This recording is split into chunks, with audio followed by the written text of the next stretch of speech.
Hello दोस्तों, राधे राधे, हर हर महादेव। आप सब कैसे हैं? आशा करती हैं आप स्वस्थ और मस्त होंगे। आज तीज है तो हम लोग आज पूजा करने मंदिर गए थे, अभी आ चुके हैं। हमने कथा का वीडियो बनाया है, आप मेरी वीडियो पूरा देखिए और कथा में सुनिए कि पंडित जी क्या क्या बताएं। हर हर महादेव। आप देख सकते हैं ये बालू का शिवलिंग बनाया गया है, अभी इसी में पूजा होगा। बालू का शिवलिंग बनाया गया है, इसी में पूजा करवाएंगे। हर हर महादेव।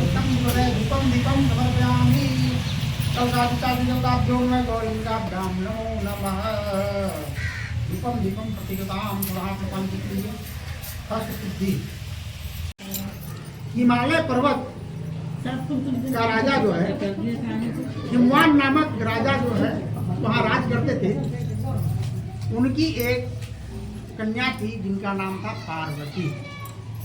पार्वती जो है तीनों लोगों में बहुत ही सुंदर स्वभाव वाली, बहुत ही चंद्रमा के समान मुख वाली, बहुत ही विनयशील और अनेक प्रकार के सर्वगुण संपन्न थी। इस प्रकार धीरे धीरे पार्वती बढ़ने लगी और विवाह के योग्य देख करके हिमवान को चिंता होने लगा कि मैं अपनी विश्व सुंदरी, तीनों लोकों की सुंदरी कन्या का विवाह कौन सा वर से करूं, इसके लिए कहाँ वर ढूंढूं। इस तरह वह चिंतित रहने लगे। एक दिन इधर पार्वती जो है भगवान शंकर का भक्त थी और उसे मन ही मन अपना पति मान चुकी थी, ग्रहण कर चुकी थी मन में। तो लेकिन ये बात किसी के सामने प्रकट नहीं की थी।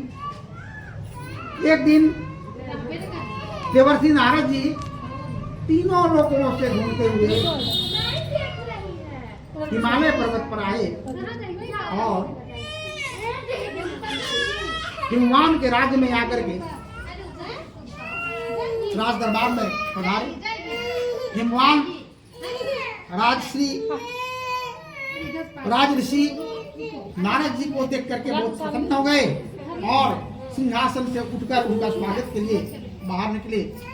उन्हें आसन ग्रहण किया और पद प्रक्षालन करने के बाद में उनका पूजन और अतिथि सत्कार किया। और नारद जी से पूछे हिमवान, हे ऋषिवर, आपका आने का क्या प्रयोजन है? कृपया अपना प्रयोजन मुझे बताएं। नारद जी बोले कि आपकी पुत्री जो है बहुत ही विश्व सुंदरी है, तीनों लोक में उसके समान सुंदर कोई नहीं है। इसके लिए सुंदर वर जो है भगवान विष्णु के सिवाय तीनों लोगों में कोई नहीं। और भगवान विष्णु खुद जो है हमको शादी का प्रस्ताव लेकर के भेजे। अतः आप जो है अपनी कन्या का विवाह, पार्वती का विवाह अपनी जाति भाई बंधुओं के साथ में भगवान विष्णु से करें तो बहुत ही अच्छा रहेगा। इस प्रकार नारद जी के द्वारा वाणी को सुनकर के हिमवान बोले कि हे ऋषिवर, मैं धन्य हो गया। भगवान विष्णु खुद हमारी पुत्री का वर्ण करने के लिए तैयार हैं, तो एक हमारे लिए और उसके लिए वे सौभाग्य की बात होगी। अतः इसमें कोई अतिशयोक्ति नहीं है। आप जाएं, भगवान विष्णु को बोले कि मैं उनका आतिथ्य ग्रहण करना चाहता हूँ, उसमें अपना दामाद बनाना चाहता हूँ। प्रकार नारद जी को आश्वासन और वचन दे दिया।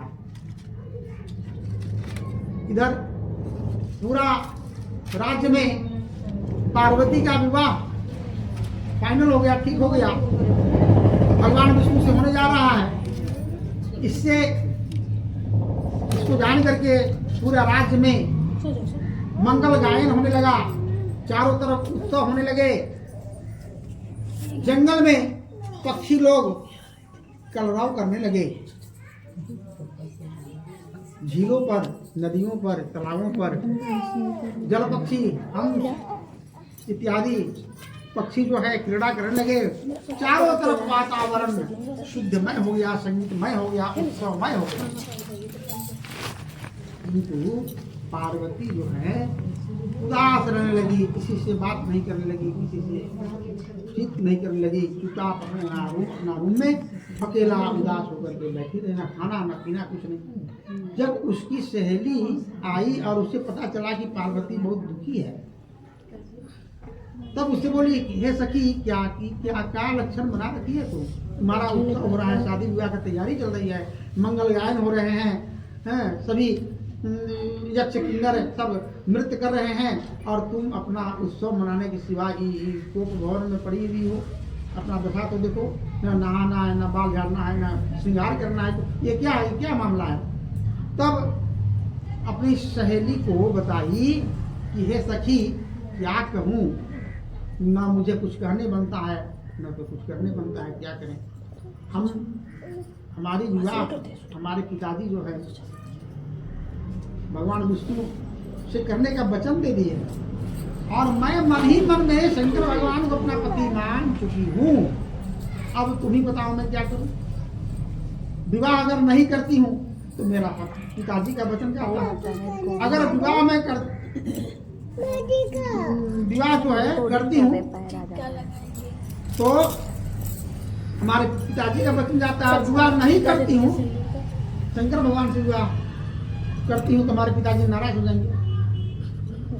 और मैं अगर विष्णु भगवान से विवाह करती हूँ तो मैं पति तो एक बार मैं मान चुकी हूँ शंकर भगवान को, तो दोबारा पति मैं कैसे ग्रहण कर सकती हूँ? ये तो न्याय संगत नहीं होगा। अब तुम ही बताओ मैं क्या करूँ? मैं अपना प्राण त्याग दूंगी, यही रास्ता हमको दिख रहा है। तब सखी बोली कि बस इतना ही सब बात है, चलो उठो, चलो मुँह कान धो जाओ, खा पियो, हम दिन करते हैं क्या करना है। बोली क्या करोगी, क्या उपाय है? सखी बोली देखो, रहे बांस न बाजे बांसुरी, न हम लोग यहाँ रहेंगे न तो तुम्हारी विवाह भगवान विष्णु से, आज रात चल लेते। बोले ठीक है, कोई नहीं जानेगा। तो रात में ही 12 बजे निस्तब्ध रात था, सारे राज्य के लोग निद्रा के आगोश में थे, पशु पक्षी सब सो रहे थे, चारों तरफ घोर अंधेरा छाया हुआ था। उसकी सहेली जो है पार्वती को लेकर घर से निकल गई और जो है सो की जंगल में चली गई। इसीलिए इस व्रत का नाम हरि तालिका पड़ा। हरि माने हर ली गई है, तालिका माने सखी के द्वारा हरण कर ली गई है, इसलिए इस व्रत का नाम हरि तालिका भी पड़ा। तो उसकी सहेली जो है पार्वती को लेकर के ऐसा घनघोर जंगल में चली गई और एक नदी के किनारे कंदरा माने गुफा में जाकर के वहां पर रहने लगी। भगवान शंकर का बालुका में शिवलिंग को स्थापित करके पार्वती जो है तपस्या में रत रहने लगी। 12 वर्ष तक पार्वती जो है बिना अन्न जल खा करके तपस्या की। और इधर देखिए अब क्या होता है। सुबह जब हो गया, सुबह होने के बाद में पार्वती देख रहे हैं उसका अपना कक्ष में नहीं है। तब चारों तरफ देखा गया कहाँ गई पार्वती, खोजो कहाँ गई, कहीं गई होगी अगल बगल में, कहीं पता नहीं चला। तो सारे लोग हाहाकार करने लगे कि अब मैं भगवान, इधर हिमवान बोले कि अब मैं भगवान विष्णु को क्या मुंह दिखाऊंगा, मेरा तो नाक कट गई चारे तीनों लोगों में। या तो चोरों ने हमारी पार्वती को हरण कर लिया, वहाँ जल रहा है क्या, या हिंसक जानवर उसे खा गया, या तो किसी व्याघ्र दैत्य ने उठा करके ले गया। अब मैं क्या करूं? इस प्रकार सारा राज्य में घोर विपत्ति छा गई। सारे लोग उदास हो गए। जैसे ही विवाह का उत्सव मनाया जा रहा था, एक बैग सभी राज्यों में उदासीनता छा गई। हिमवान जंगल में भटकने लगे पार्वती को खोजने के लिए। इधर भगवान शंकर का नेत्र खुला कि पार्वती तपस्या कर रही है और तपस्या में रत है और हमसे विवाह करना चाहती है। तो पार्वती शंकर भगवान अपने दूतों को भेजा, जा भाई तो जाओ, अपने दूत भूत यज्ञ नर सबको भेजा कि जाओ समझाओ पार्वती। यक्ष किन्नर आके बोले कि क्या कर रही है, हाँ ये तपस्या कर रही है, तुम भगवान शंकर को पाने के लिए ये जिद को छोड़ दो, उससे क्या शादी करोगी। वो जो है कि तुम्हारा शादी जो है भगवान विष्णु से हो रहा था, कितना सुंदर होता, पीताम्बर धारण किए हुए हैं और केसर तिलक लगाने वाले मणि मुकुटों से जड़ित भगवान वैकुंठ के वैकुंठ में विराजमान होने वाले ऐसे भगवान विष्णु का आप जो है अर्धांगिनी बनने जा रही हैं। आपका भगवान विष्णु ग्रहण कर लिया है और आप उससे शादी कर रहे हैं। वो नंग धड़ंग रहते हैं, वस्त्र नहीं है पहनने के लिए, जानवर का छाल को पहनते हैं, मृग के छाल को पहनते हैं, पहनने के लिए हार सोना जड़ित रत्न माला नहीं है, सांपों का हार को पहनते हैं, खाने के लिए कुछ नहीं है, भांग और धुतरा खाते हैं। तुमको क्या सुख मिलेगा वहाँ, इसलिए तुम मान जाओ, भगवान विष्णु शादी कर लो। किंतु पार्वती तस से मत नहीं हुई। लास्ट में तपस्या को देख करके तपस्या जो है जैसे पूर्ण हुआ वैसे ही भगवान शंकर वहां पर प्रसन्न हो गए और उनके सामने में प्रकट होकर के बोले, हे पार्वती उठो, मैं तुम्हारी तपस्या से प्रसन्न हूँ, तुम वरदान मांगो। पार्वती साष्टांग दंडवत की और बोली, हे भगवान, हे नाथ, हे त्रिलोकीनाथ, आप मुझे दर्शन दिए, मैं कृतकृतार्थ हो गया। हे प्रभु, आप हमसे प्रसन्न हैं तो आप हमें अपनी अर्धांगिनी स्वीकार करने की कृपा करें और मुझे अपने वामांगी बनाने का कष्ट करें। पार्वती के वचन को सुन करके भगवान शंकर बोले, ठीक है तथा तू जाओ, वही होगा। और वहां से अंतर्ध्यान हो गए भगवान। इधर पार्वती सहेली के साथ में बहुत प्रसन्न हो गई, खुश हो गई। और उधर हिमवान जो है देखते हैं मैला कुचेला वक्त बड़ा हुआ, दाढ़ी बाल वगैरह बड़ा हुआ है। खोजते खोजते खोजते खोजते पार्वती को खोजते हुए उसी स्थान पर पहुंचे जहाँ पर पार्वती रुकी हुई थी, तपस्या कर रही थी। वहाँ पर जा करके पार्वती को देख कर गले से लगा लेते हैं और दोनों रोने लगते हैं।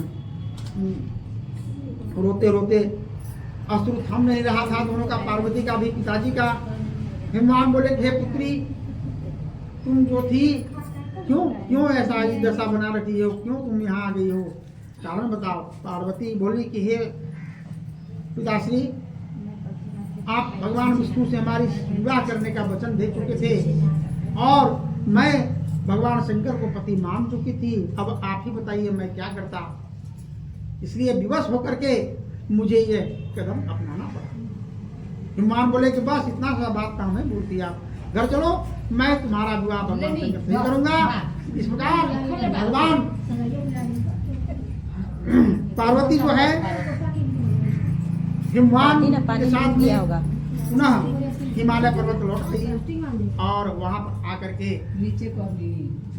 भगवान शंकर से उनका विवाह हुआ और विवाह के बाद में आनंदित होकर के भगवान शंकर के साथ में पार्वती रहने लगी। अतः जो भी सौभाग्यवती स्त्री या सौभाग्यकांक्षिणी कन्या इस तरह शिव भगवान पार्वती के द्वारा किया हुआ व्रत को जान करके करता है। यह व्रत जो है हस्त नक्षत्र में पार्वती की थी, इसलिए हस्त नक्षत्र में करना चाहिए। हस्तमस्तक से युक्त हो, तृतीया प्रकृति से युक्त हो, तो यह व्रत करने का फल मिलता है। जो भी स्त्री सौभाग्यकांक्षी स्त्री और कन्याएं सौभाग्यवती स्त्रियां भगवान शंकर उमा महेश्वर की व्रत रखते हैं, हरितालिका व्रत की उपवास करते हैं, पूजा करते हैं, दूसरे दिन इसका पारण करते हैं, उन्हें भगवान शंकर पार्वती की कृपा से अचल सौभाग्य की प्राप्ति होती है। जो भी स्त्रियां इस दिन जल पीती है तो जल पीने से, जो अन्न खाने से सुअर, मांस खाने से गिद्ध और अन्य प्रकार के भक्षण करने से पशु पक्षी योनियों में जन्म होता है। अतः यह व्रत जो है बहुत ही लाभप्रद व्रत है। सोने साजगरी हैं? सोने साजगरी का एक थोड़ी सोने साजगरी आप कैसे घर तो इतना ही है।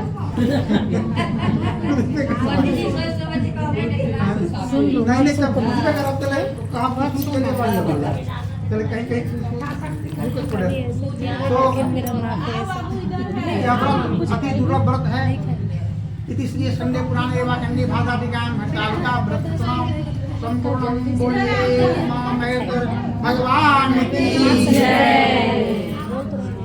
ओम वंदे देव उमापति गुरुं वंदे जगत्कारणं वंदे कन्नगभूषणं